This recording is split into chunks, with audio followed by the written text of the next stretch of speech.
Behind the glitz and glamour, we will learn that it takes not just vision, but relentless, almost crazy, insane hard work, courage. And we welcome you to this evening, which has taken a lot of courage of a lot of people. And we want you and we invite you to really share these learnings of courage and hard work and with us today. Firstly, congratulations. Thank you, thank you. Thank you.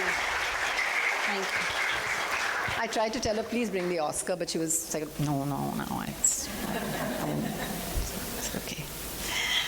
So, of course, The Elephant Whisperers is a story of Bowman and Belly, two people from the indigenous tribe in the Nilgiris, as they take care of a baby elephant called Raghu.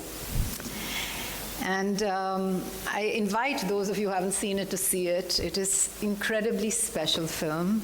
And she's told me one thing. She said one thing to me when we met her, and also I've done a lot of research on you. She said there is no logic to tell a 40-minute documentary and work for 5 years. Kartiki worked for 5 years, I worked for 3 years, this is Guneet speaking. And it doesn't pay the bills, but it feeds the soul like nothing else. This is what you said, yes? Absolutely. And I wanted to ask you, Guneet, what did you mean by this? And what did you learn from Bowman and Belly?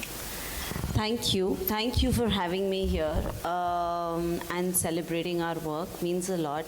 Thank you for doing extensive research on me, picking up lines, and I met her and she took out a little notebook to take notes on everything else we would talk about, and thank you. I think it is this inherent need of whatever we do, trying to show up in our best form. Be it a short, be it a feature, be it a documentary, whatever it is, whatever piece of content we put out in the universe will have our names on it, and they matter. They matter even after we are gone, and that's what we are going to leave back, and someday somebody will join all the dots. So I think we in India are in a very, of course, in a 100% equity business. Like, I'm a producer, so definitely money is important, raising the money, returning the money. We are in an equity business, so there's no shying away from that. This is not something that we do with government grants and taxpayers' money, and like the entire Europe or Canada or New Zealand and so many parts of the world, but India is structured as hardcore business. So yes, my company, Sikya Entertainment, does do the business. We do the films, we make our money, we run our team, but with all our time, we also do more. And we very consciously do more because we can. I want to share a story here, which I don't think we spoke about, but long ago, I had a film that was really stuck. The finances went away. It was a brand new investor. It was one of the toughest films of my life, and was a whistleblower film against a huge corporate. So of course it had its challenges, but I happened to meet somebody who was and it was set in a position where we had finished our shoot and we could not finish our deliverables to actually go forward. We had no money. So I actually met the CEO of Technicolor in US, and they do all the grades and color grades for Avatar and all the biggest films. And I just reached out to her, an email, simple email. She called me for a meeting, and I told her about my movie, and then I told her my situation, and I said, we're selected in all these festivals. I can't even go forward. I can't finish the film. I don't have enough resources to deliver it, and it's all expensive. So I was, very excited, and also texting my colleague in India that I'm having this very high-level meeting. So she just looked at me. It was a huge conference room of like 30 people, huge long conference room. She sat there, I sat here, and she's like, okay, she heard me. She's like, we'll do everything for you for free. And I believed it. For me, I was like, okay, and then I texted my colleague, and I was like, sab ho jayega. you know, all the color correction, everything. A-list, your sound mix, from all Oscar-winning technicians and people who work on the best films around the world, and they're like, we'll do it for you. With our time, we will just do it. And my colleague in India is like, aise thoda na hota. And that put a doubt in me. So I then asked her, I said, why? And what she said changed my life. And she said, because I can, you know? And I have taken away from that because I can, you know? So today, my team, my life, my company allows me to extend my time to short films, to many more documentaries that we are doing, which doesn't make the business sense. But here we are bringing India's first Oscar. So yes, because we can, so we will. I love it. Thank you. But coming back to my question. Yes. You fell in love with Boman and Belly. Yes, absolutely. Why? And Raghu and Amu. Yes. And the insanely selfless love of Boman and Belly. I mean, initially we only knew Boman, and then as the story explored, Belly came in the conversation. And oh my God, they're such learned, beautiful, grounded, amazing souls. You know, we don't understand each other's language, Boman and I. The film is in Katnaikan, which is a further dialect of 4 South languages. And I just met this first-time director, Kartiki Gonzalez, and more power to her. She was a natural history photographer, so a photographer wanting to get into motion picture, and she found this story, made a little teaser, made a little reel, and came up to us with it. And here is a woman in wildlife, because you know we've grown up seeing all men with like huge lenses and you know camouflage clothes and open jeeps, and that's wildlife. You know, that's wildlife photography. So here was this woman in wildlife photography, and who was telling her story, you know, in motion picture, and she wanted to figure that out, and she found Boman and Raghu. So when you ask Kartiki, how did you find story? She's like, oh, Raghu's my friend, you know. So that's her version. So they were playing, and she lives 20 minutes from the reserve. So has grown up and fallen in love with the reserve, and of course discovered this story, and shot. She's a photographer, so beautifully shot. Built a trailer, came to us with a trailer, and I was like, holy shit, this is amazing.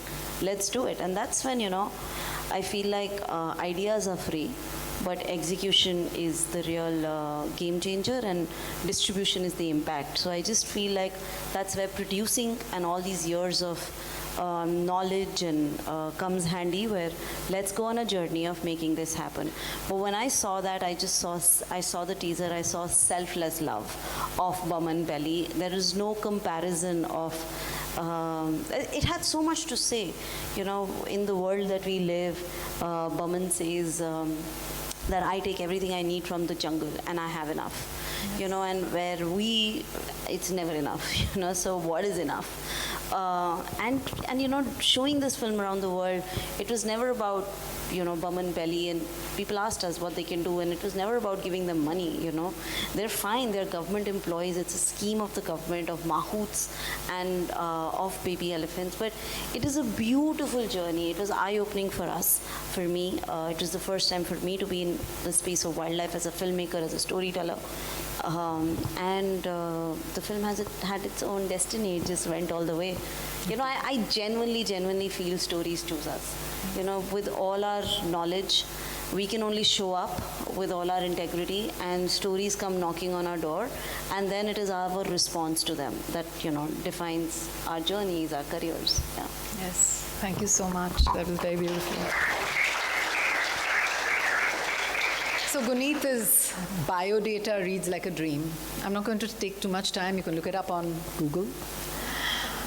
But, I mean, it's incredible. It's incredible. So, but the point is, she didn't start like that. She started in Delhi. And I want you to tell them the story, because we're storytellers. We're telling stories today about when you were 18. And your father, she comes from a very middle-class, simple family, and I think that really defined her in a very beautiful way. Somebody asked her what is her favorite Oscar moment, and what was it, Guneet? So at the academy, there were many events, and in one of the events, Karthiki and I were sitting together, and they asked us, "What is your favorite Oscar moment?" And Karthiki said, "Period, end of sentence." And I was like, "Oh, amazing," you know. And when they asked me, I was like, "Life is beautiful," because he went up on the stage and he said, "This is for my parents. Thank you for giving me the gift of poverty." Yes. And that's what I resonate with very deeply, because I come from an extremely humble background. My parents and I used to stay on rent for 5,000 rupees house in outskirts of Delhi, and to come into a city and to be a producer, because here producing is seen as somebody who also has access to money. That's the lay of the land here. So, but you know, to be a producer has been amazing. Has been quite a journey. Yes, so when I was 18, my dad had this grand plan for me. He was also, you know, a businessman, just used to do small-time things and make ends meet. He hated to be called a property dealer, so he was a property consultant. He had this grand plan for me. He's like, you know, all my friends, I can go sell them insurance, but you, because he can't go study, he's like, at 18, you can go become an insurance agent. So why don't you go study, become an insurance agent, but I will do the selling for you. And don't worry, all my friends will buy insurance from you. And then every year you will get the money, you know. So this was his grand plan for me, you know, to secure my future. He's like, I will hustle and she will keep getting that money whenever the insurance renews, okay? So I went to Ritunanda School of Insurance in GK2. I went to study there, and I gave my exams and I got a job at Tata AIG. And I was too excited about the stationery. You know, you feel so important when you have your own business card. You know, at the age of 18, you're like a business card and it's real, you know. So I fell in love with the stationery more than anything else. But what I learned in that school, and that stayed with me all my life, is because here we are going to go to other middle class people of our social economic background and say, you know, why don't you buy insurance? But because after you go, you know, your family will be looked after. So it's a very difficult thought for people who are living end to end to allow them to have another set of expenditure periodically. So what they taught us that you are going to get a lot of no's. You are going to get, so the thumb rule is 10 no's and then 1 yes. So keep going with your no's, you know, don't get dejected, because people are not going to sign up with you. And then the 11th person will come and say, yes, let's do it. So this has stayed with me all my life. And what happened was that it allowed me to celebrate my no's. So whichever room I enter, I'm like, "Fatafat mana kar do." And they're like, oh, who's this person, you know? Quickly say no. I was like, quickly say no. So they're just like, because then this person who's saying yes is right around the corner and I can move on, right? So even when we were funding lunchbox or anything, any room that I was enter, I was like, but fatafat mana kar do. And they're just like, but what if you want to consider? I said, yeah, consider, but just quickly say no to me. Because I actually started celebrating no's and some wire changed in my brain, which just did not let me feel dejected in personal life, in series of boyfriends, and in professional life with series of no's and rejections. It's just like you keep going, you keep going, you keep going. So that I learned from the insurance. Beautiful story. Yeah. I'm going to tell one more story. When she was 21 years old, she managed to get, I'm just giving this so that, you know, we can move a little, she managed to get 50 lakhs, which is a huge sum of money, quite some time ago.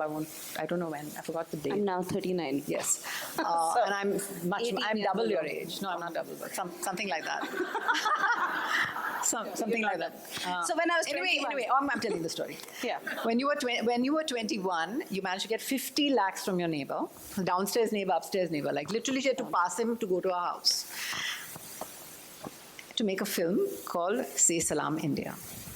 It was about cricket, and Guneet had a brilliant idea, because 2007 World Cup was around the corner, and she was going to release it during the World Cup. So she gave it to all the distributors, and all the distributors were really excited, and they took the film. And then what happened? something like our electricity problem. India lost in the preliminary round only. So so all the distributors promptly gave back the film to Guneet and didn't release it. So Guneet is basically stuck having spent 50 lakhs of her neighbor's money, who she has to pass to go to her house. Now what is she going to do? Now she'll tell you.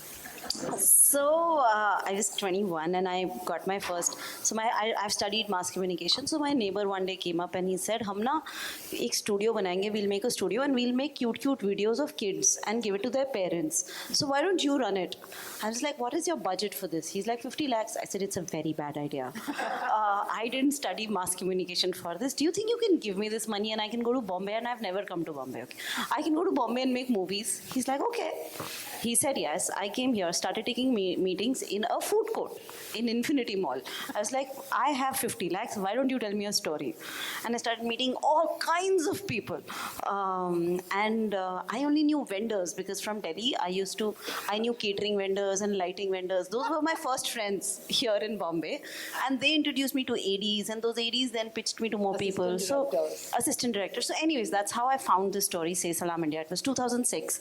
I was like, brilliant. Great, 2007 is the World Cup, so let's go make this. The director also had access to the similar amount of money, and we went and made it. And we were ready to release, and AdLabs came and bought the film, and you know, in those AC rooms, marketing rooms, it's always like, India has 2,000 crores riding on it. Of course it won't come out, you know, of course it's going to go forward. It won, it was in finals with Australia 5 years ago, and now here is this really important tenure. Rahul Dravid was leading it, and 2006, the Pakistan coach dies mysteriously, Bob Wilmer. Pakistan also comes out. India also comes out. Elementary round. Like, doesn't even go into the further semi-finals, quarter-finals, semi-finals, finals. And our film has released, and it's in cinemas. And all the cinema owners, pan-India, are just like, take this cricket film away, our cinemas will get burnt. We can't talk about cricket because the emotion is so crazy. And there comes 2 weeks old films, Bheja Fry and Namaste London. They're like, bring those films back, you know. So then they have an upward rise, and I'm just like, it actually released, but it did not release, you know. So what do? There were no shows. They were canceling our shows. So, and those times they were used to be filmed, you know, it was 7 reels, and our distributor was in Delhi, whoever was further, the Delhi person coordinating the cinemas, and I actually didn't know what to do. I had picked up a job. I was line producing on another film on Gajni, and I went up to my boss and said, you know, I need to resign. I need to go back to Delhi because I really need to recover my neighbor's money. Because how will I ever be a producer if I am not able to return this money? However, my neighbor was just like, don't worry about it. It's not your fault. India lost the World Cup. I was like, no, but I still have to figure this out. My dad tried to take that pressure out of me. But I was like, no, how will I live with this? You know, 50 lakhs. So I actually just went to my school. That's all I knew. So I went to my school. We used to see movies. Mungeri Lal Ki Haseen Sapne, lots of these, Makdi, lots of children films we saw in cinemas. 50 rupees per kid. So I went to my principal. We had 2,000 kids in our school, Bluebells school, and I told her, would you be able to, you know, just bring all the kids, 50 rupees per kid, to a cinema, and I'll go book the cinema. She's like, okay. I said, it's a beautiful film and children will like it. They're like, okay. And it's, you know, rich school, poor school, last ball, the poor school wins, underdog, sports film, you know, the beats sit like that. So you understand the crescendo is going up and it gets kids excited, and then, you know, the poor school wins, that kind of story. And I went to a cinema hall behind my house, Sapna Cinema, 1,000-seater, single screen. And I was like, Subha, morning show 9 to 12, how much money do you make? Like 5,000, 6,000. I was like, why don't you give me the entire cinema? I will give you 10,000 and I will fill it up. He was like, okay. Clearly I didn't understand taxes. And clearly I was just naive about life. And I was like, okay, so I got the whole theater in 10,000. And here are 1,000 kids who come with 50 rupees. So 50,000 per show. And then 40,000 was mine and 10,000 the cinema guys. And kids loved the film. Absolutely hooting, loving it. And And first time ever, one has experienced 1,000 people sitting together and enjoying the film. It was beautiful. Then I went back to my principal and I said, can you give me a letter of appreciation? She did. And then I went to DPS Arkepuram, which had 25,000 kids and had Sangam Cinema opposite it. And the minute DPS Arkepuram said yes, same scheme with Sangam, all the other DPS got activated. And then I went to my college. And I was like, I met all the kids first year, second year, third year, because it was mass communication. And I was like, I need kids and interns who will go activate schools, because it takes a week to greenlight a school and make the deal, find the cinema hall and make that deal. I had 27 boys on bikes as my interns, and I promised them all letters from our studio ad labs. And the marketing guys didn't know what I was doing. I was like, just give me letters on these kids. And there was a day in my life when there were 15 shows running parallelly. And then we took it to Sonipat, Panipat, Chandigarh as the vacations, and we did 350 plus shows. I even went on to sell the interval to Surf Daag Achhe Hain, Ketchup and all of that. Interval 20 minutes, no stress. The whole thing. And they were sampling with kids. Brands came in. I sold the interval for 20,000. And that's how went on to recover all our money back to the investor.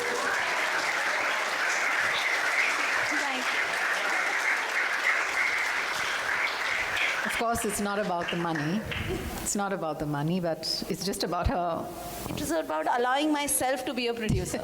Yeah, it's about tenacity. There are so many stories, and I'm just wondering what to do. There's one where she got nominated for an Oscar.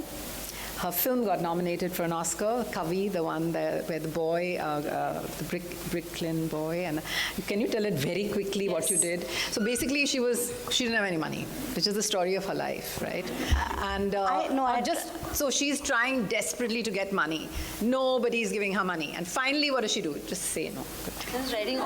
I was writing all these mails. I had just come out of a huge personal loss, and I had no money. Moved lock, stock, barrel. I lost both my parents. I'm the only child.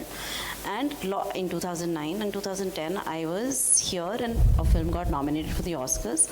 And how does even one go to US without a visa or a ticket or anything? So I started writing emails to all possible rich people that I knew. Like you open a bookstore. So I wrote to Ratan Tata, I wrote to just anyone that I knew. Richard Branson, their PR, their EAs. I'm finding their emails and sending those emails out. And I used to be every day, send it to 10 people because somebody will say yes. Anyways, I wrote to airlines, I wrote to British Airways. They got back saying, why will we fund you for Oscars? If you're coming to BAFTAs, let's talk. Anyways. And then I wrote to Kingfisher, Vijay Madhya, his office. And they were like, we don't fly international, darling. So I was like, oh. So, I had all those conversations. And then one day I just wrote to the President of India, Honorable Mrs. Pratibha Patil, quoting myself, I am the pride of India. You should be sending me to US to attend the Oscars. And I got a call back from the Rashtrapati Bhavan. They're very diligent. In fact, even recently they called me back for Elephant Whispers. But they called us back and they were like, okay, what do you need? So we were like, so at that point of time, somebody from her office called. I was like, we would just like to show you the film and come to Rashtrapati Bhavan and screen the film. So they agreed to that. And there, when I met them, I met more ministers. And that's where I asked air tickets and visas. And one by one, everything got made. To the slum kid, we were able to make his passport without any address. We were able to make his passport, get all of us visas with American embassies just opening the door for us. Every person had my name written, Guneet +2, Guneet +2, Guneet +2. And they were like, welcome. And, here is your visa. And then I wrote then there was a news article that happened on this at that point of time. And Cox and Kings, because till that time I had no plan of where we will stay. I would have stayed in a Gurdwara maybe. And Cox and King called us and called the journalist of Midday. And they called us and they said, we'd love to help these kids and what do they need? So then I wrote an email to Cox and Kings and we got our hotel stay and yeah. And then I asked it's an insane story. When we were getting the passport made, somehow I needed a letter from BKC Transport Minister. It's a long story.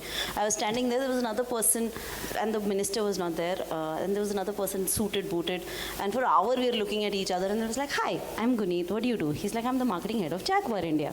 It's like, okay. And he's like, we're waiting, our car is standing and we're waiting to get some permission to go off the road and to be able to sell on road license. I said, do you know we are nominated for an Oscar? So I actually managed a Jaguar to go to that red carpet. In LA. Amazing, amazing story.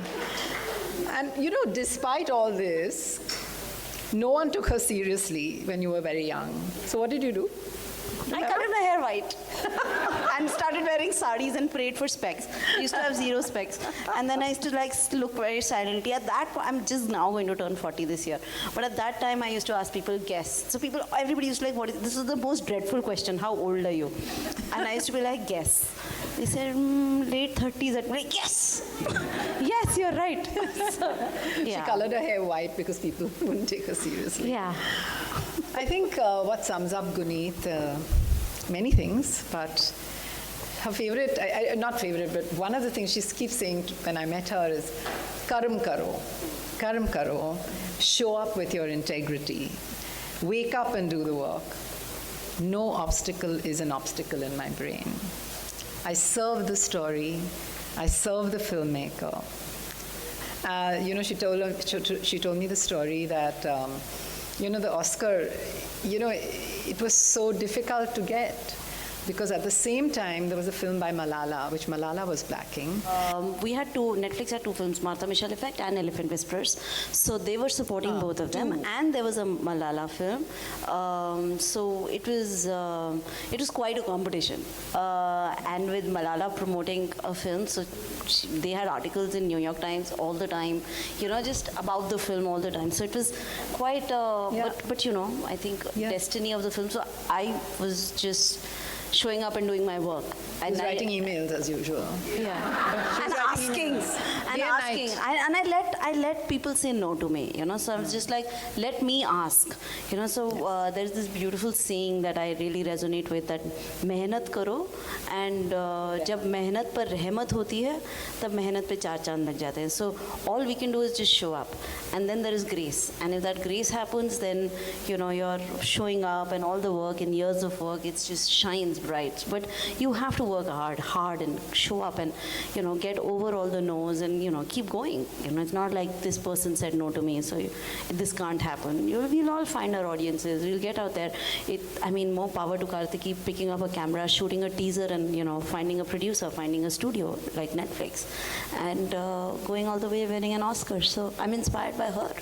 And as a producer, one can do is serve the story and, of course, make sure that the numbers are in order and, it makes sense for everybody so we can continue being in business. Thank you so much, Guneet. Thank you.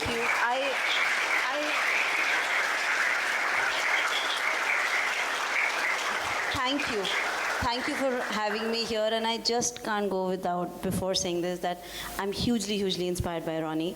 Thank you for leading the way, showing so many of us the way. He's in the audience, so I have never got an opportunity to say this to you, but thank you. You inspire many of us, and and supporting me also with Lunchbox and with everything, and always just being amazing. Thank you. So on behalf of all of us at Acropolis, I really want to thank Guneet. I think what we've learned today is there are values in everything that we do. I think every part of our life can be imbued and bring these sort of meaning can be brought to everything that we do. And when we bring meaning, you can see that this lady shines with that. And I think that is what made it very, very special to have you here. So on behalf of all of us at New Acropolis, thank you very much for being here.